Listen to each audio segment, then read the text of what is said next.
Ya, pemirsa, sejumlah menteri dan juga wakil menteri ini bersilaturahmi, bahkan berkunjung ke kediaman Presiden ke-7 Republik Indonesia Joko Widodo pada saat momen Lebaran di tahun ini, pemirsa. Ini tentunya memunculkan beragam spekulasi, termasuk kaitannya dengan adanya isu matahari kembar. Buru-buru ditampik oleh Joko Widodo bahwa tidak ada matahari kembar, ada hanya matahari satu, yaitu Presiden Prabowo Subianto. Lantas apa kemudian makna kunjungan para menteri dan juga wakil menteri ke Joko Widodo? Apakah ini termasuk memberikan sinyal ke PDIP bahwa Jokowi masih memiliki pengaruh di pemerintahan Prabowo, atau sebaliknya justru juga masih memiliki pengaruh di istana? Itu akan menjadi pembahasan kita malam hari ini bersama dengan sejumlah narasumber yang malam hari ini sudah bergabung bersama kita di Apa Kabar Indonesia Malam. Ada Prof. Lili Romli, pakar ilmu politik dari Universitas Pertahanan. Prof. Lili, apa kabar? Selamat malam, Prof. Alhamdulillah baik, sehat kabar ya, Prof, baik. Ya? Baik. Saya dari BRIN. Oke, dari BRIN. Oke, hari ini dari BRIN kemudian akan melihat ya bagaimana kemudian makna di balik kunjungan para menteri ke Jokowi, dan juga bergabung melalui sambungan Zoom ada Bang Hendarsam Marantoko dari Gerindra. Bang Hendarsam, selamat malam. Malam Ken, malam Prof. Lili, malam Seno. Oke. Mas Seno lagi nih. Ya, dan juga bergabung bersama kita ada Mas Aryo Seno Bagaskoro, jubir dari PDIP. Mas Aryo Seno, selamat malam. Kami belum bisa mendengar suara Mas Seno. Selamat malam, Mas Seno. Ya, Mbak Kena, selamat malam. Baik, selamat malam. Prof. Lili, selamat malam. Baik, karena malam, semua audionya sudah jelas, kita akan mulai perbincangan kita. Bang Hendarsam, bagaimana kemudian melihat adanya respon dari Presiden ke-7 Republik Indonesia Joko Widodo yang mengatakan tidak ada matahari kembar, yang ada hanya satu matahari, yaitu Presiden Prabowo Subianto. Lantas kenapa kemarin sejumlah menteri di Kabinet Indonesia Maju masih berkunjung sampai ke kediaman Jokowi, Bang Hendarsam? Ya, kita kan bisa saja melihatnya dari beberapa tafsir. Ada tafsir politik, ada tafsir silaturahmi Idul Fitri, ada tafsir kebangsaan. Kalau kita bicara tafsir politik, ya ini bisa berkembang kemana-mana, bisa disebutkan matahari kembar. Tapi ujungnya jelas kan, outputnya adalah bahwa Pak Presiden ke-7 kita, Pak Jokowi sudah dengan tegas mengatakan tidak ada matahari kembar. Ya kan, yang ada hanya matahari tunggal, yaitu adalah Pak Prabowo Subianto. Dan oleh karena itu kami ya kan harus tetap berprasangka baik, ya kan, harus tetap dengan itu bahwa apa yang dikatakan beliau itu adalah seperti itu adanya. Nah, kalau saya lebih kepada soal kunjungan para menteri ini kan lebih kepada kunjungan silaturahmi saja, biasa dalam suasana Lebaran, bukan hanya ke Pak Prabowo, bukan hanya ke Pak Jokowi, mungkin ke beberapa tokoh-tokoh lain kan juga seperti itu. Nah, saya kasih komparasi umpamanya ya, bahwa memang tidak bisa dinafikan bahwa sebagian daripada anggota kabinet menteri yang ada di Pak Prabowo ini adalah pembantu atau menteri di Pak Jokowi. Ya. Dan tentunya mempunyai hubungan silaturahmi juga yang harus tetap dijaga sesuai dengan iklim dan budaya kita. Nah, kemudian juga kalau kita lagi contohkan, Pak SBY pastinya juga kan open house umpama seperti itu ya. Okay. Dan oleh karena itu, beliau juga pasti mantan-mantan menteri di beliau ada tuh yang datang ke rumahnya. Nah kan itu kan hal yang biasa juga. Sebagaimana Bu Mega, ya kan, pada saat dia open house datang beberapa menteri, Bu Sri Mulyani, ya kan, dengan beberapa menteri-menteri lain juga, Pak Basuki juga. Ya kan tidak bisa juga dikatakan dan itu matahari kembar, kan ujungnya seperti itu. Jadi ya saya melihatnya bahwa ini adalah tafsir silaturahmi. Bang Hendarsam, karena begini. Yang kedua kalau Bang Hendarsam, karena momentum kunjungan sejumlah menteri dan wakil menteri ke Jokowi ini satu hari pasca kunjungan Pak Prabowo ke Megawati Soekarno Putri, Bang Hendarsam. Ya itu kan makanya tadi ini kan tergantung Farsunnya mau pakai tafsir apa. Kalau tafsirnya tafsir politik, ya itu bukan di ranah kita. Kalau kami kan Partai Gerindra, kita tetap berprasangka baik dan pegangan kita apa yang disampaikan oleh Pak Jokowi bahwa tidak ada matahari kembar, bahwa sangat jauh lah kalau kita melihat ke arah situ. Kita bisa lihat dari beberapa variabel lain, contohnya ya, bahwa apakah setiap kan ada begitu banyak perbedaan program-program dan ideologi dari pemerintahan Pak Jokowi dan Pak Prabowo contohnya.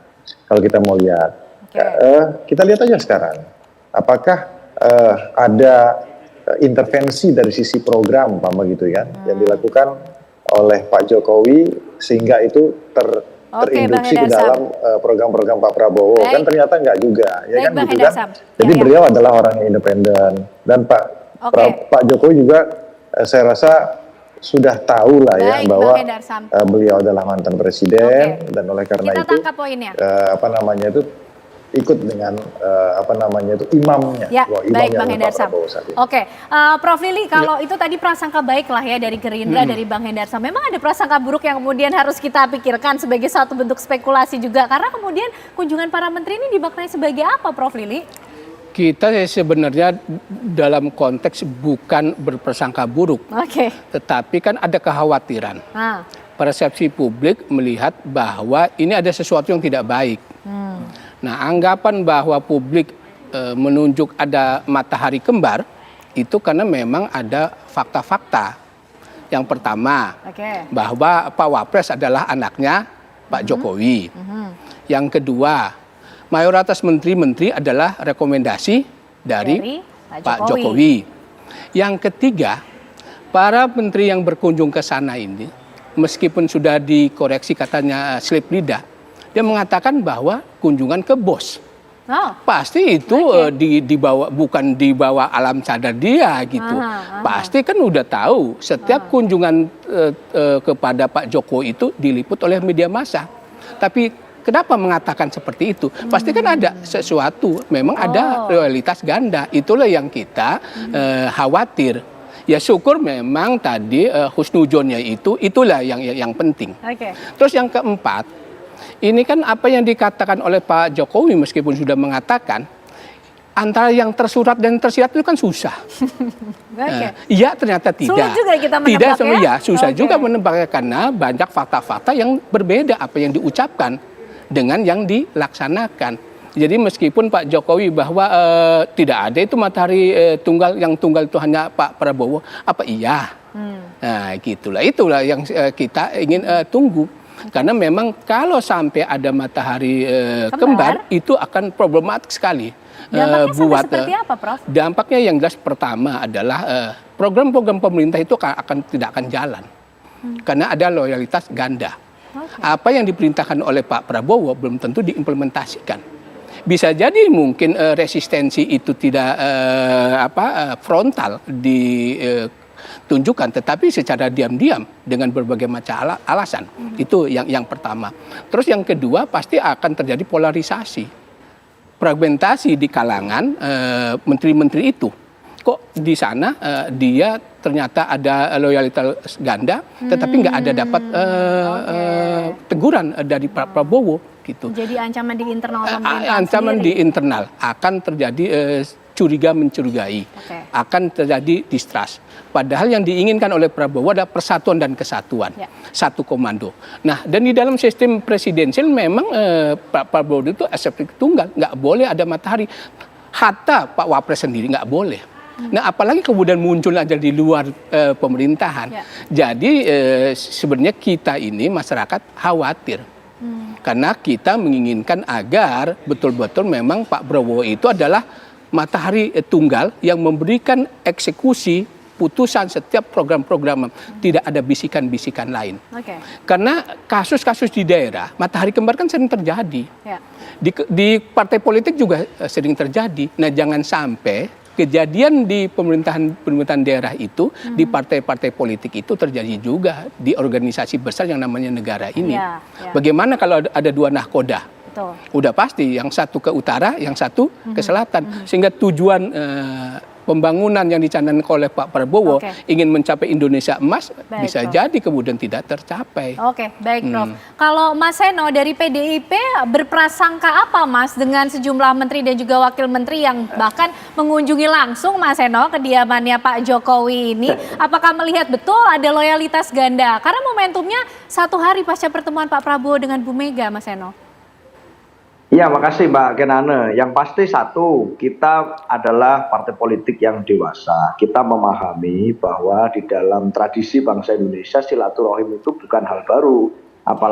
pada saat Lebaran orang bertemu dengan tokoh-tokoh yang muda berkunjung, sowan ke yang senior, lalu terjadi percakapan di sana, itu bukan hal yang baru dan itu boleh-boleh saja.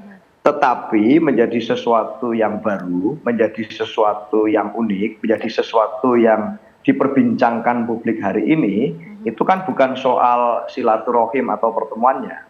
Karena tidak ada akses informasi apapun kepada isi pertemuan-pertemuan tertutup tersebut karena berlangsung secara tertutup. Yang diketahui publik kan yang disampaikan kepada publik melalui media. Nah, apa yang didengar publik melalui media, para menteri kabinet Presiden Prabowo hari ini yang harusnya sejak awal punya integritas, komitmen, kesetiaan tunggal kepada bagaimana Pak Prabowo sebagai presiden menetapkan visi, itu menyampaikan di hadapan para awak media di Solo bahwa baru saja menemui bosnya. Itu bukan mantan bos loh ya, tapi bosnya. Di dalam konteks peristiwa, ya di dalam konteks peristiwa itu terjadi tidak lama setelah Presiden Prabowo melakukan evaluasi kepada jajarannya untuk memperbaiki komunikasi publik. Nah, tidak lama setelah itu disampaikan bahwa bertemu dengan mantan bos.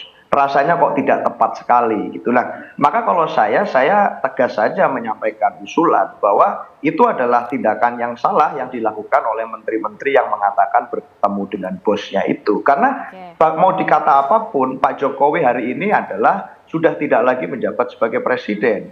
Kalau yang ngomong-ngomong seperti itu adalah saya atau rakyat masyarakat biasa, mungkin simpel aja panggilan bos itu panggilan akrab gitu kan kepada mentor, kepada kawan, kepada guru. Tapi yang menyampaikan itu kan seorang menteri, Mbak. Dan kalau bicara menteri, maka di dalam tindakannya, di dalam ucapannya, beliau-beliau ini mewakili negara. Nah, bagaimana negara bisa dipimpin oleh dua orang bos di saat yang sama? Bukankah itu jadi persoalan? Gitu. Nah, itulah kekhawatiran publik yang hari ini saya rasa menjadi wajar kalau orang-orang merasa bahwa harusnya tidak seperti itu. Nah, bahwa di dalam tradisi pemerintahan Indonesia dari kapanpun sampai sekarang namanya matahari kembar itu tidak pernah berhasil kok.